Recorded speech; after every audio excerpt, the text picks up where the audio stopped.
Մեթյու Հենրի, ամենօրյա ընթերցանություն, օր ապրիլի 7։ Արդ Քրիստոսի անունով ենք պատգամաբերություն անում, որպես թե Աստվածն ինքն է մեր միջոցով պատգամում,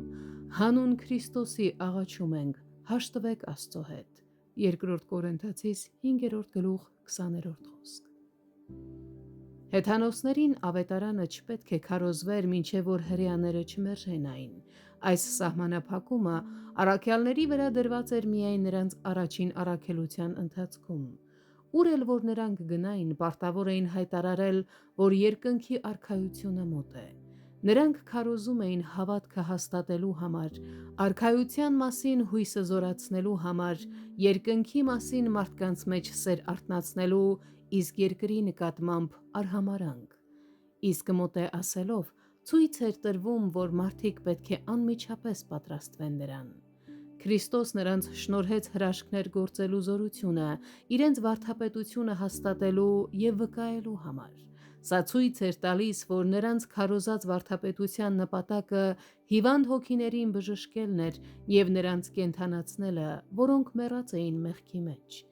Երբ վկայում ենք շնորհքի ավետարանը մարդկանց հոգիների բժշկության և փրկության համար,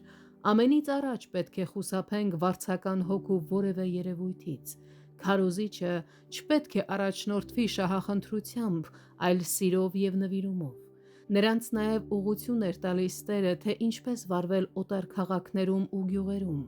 Քրիստոսի ծառան խաղաղության դեսպանն է, որտեղ էլ որ նա ուղարկվի։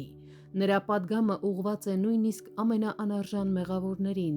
և ամեն ժամանակ նա պարտավոր է յուրաքանչյուր վայրում գտնել առավել արժանի և ընդունող սրտերը։